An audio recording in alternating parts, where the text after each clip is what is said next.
ईमानदार गधा।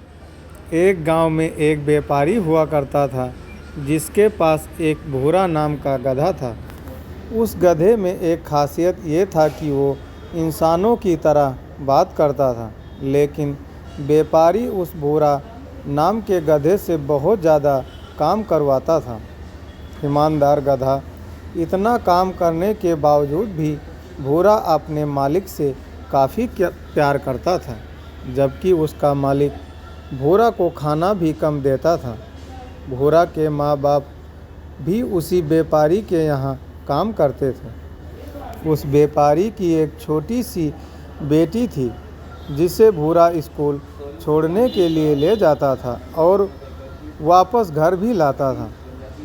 भूरा व्यापारी के लड़की को एक अच्छा दोस्त मानता था, क्योंकि वो उसके साथ में बहुत अच्छे व्यवहार करती थी। व्यापारी थोड़ा घमंडी टाइप का था, जिस वजह से उस गांव के लोग भी व्यापारी से बातचीत नहीं करते थे, और इस वजह से ही गांव के दूसरे बच्चे व्यापारी की छोटी बेटी गुड़िया के साथ में बातचीत नहीं करते थे।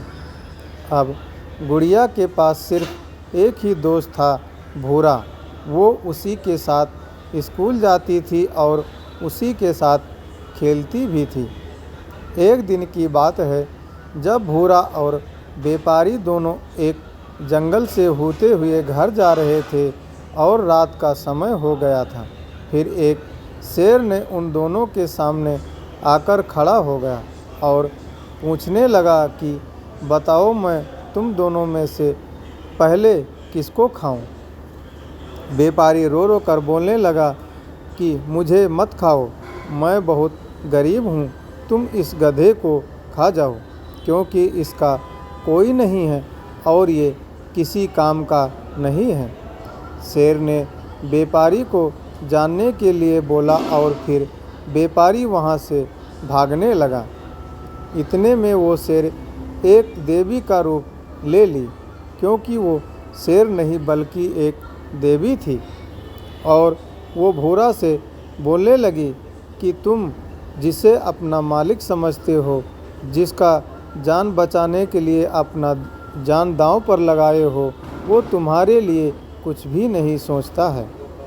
ये देखकर व्यापारी वापस भूरा के पास आया और माफ़ी मांगने लगा। बोला कि मुझे माफ़ कर दो, अब हम तुम्हें कभी तकलीफ़ नहीं पहुंचाएंगे और अपना घर के सदस्य जैसा मानेंगे। देवी भी भूरा से बहुत खुश थी। उन्होंने भूरा को आशीर्वाद देते हुए चली गई और भूरा एवं व्यापारी भी अपने घर वापस आ गए। दोस्तों, इस कहानी से हमें यह सीख मिलती है, कभी भी अपने परिवार, दोस्त या अन्य लोगों के साथ बुरा बर्ताव नहीं करना चाहिए, क्योंकि हमें वही मिलता है जो हम बांटते हैं।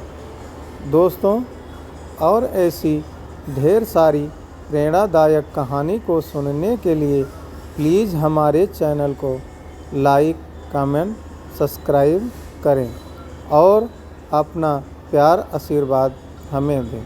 दोस्तों, हम आपके लिए और ऐसी ही ढेर सारी प्रेरणादायक कहानी लेकर आते रहेंगे। तो दोस्तों, आप सभी से निवेदन है, अनुरोध है कि हमारे चैनल को लाइक, कमेंट, सब्सक्राइब ज़रूर करिए। जय हिंद, जय भारत।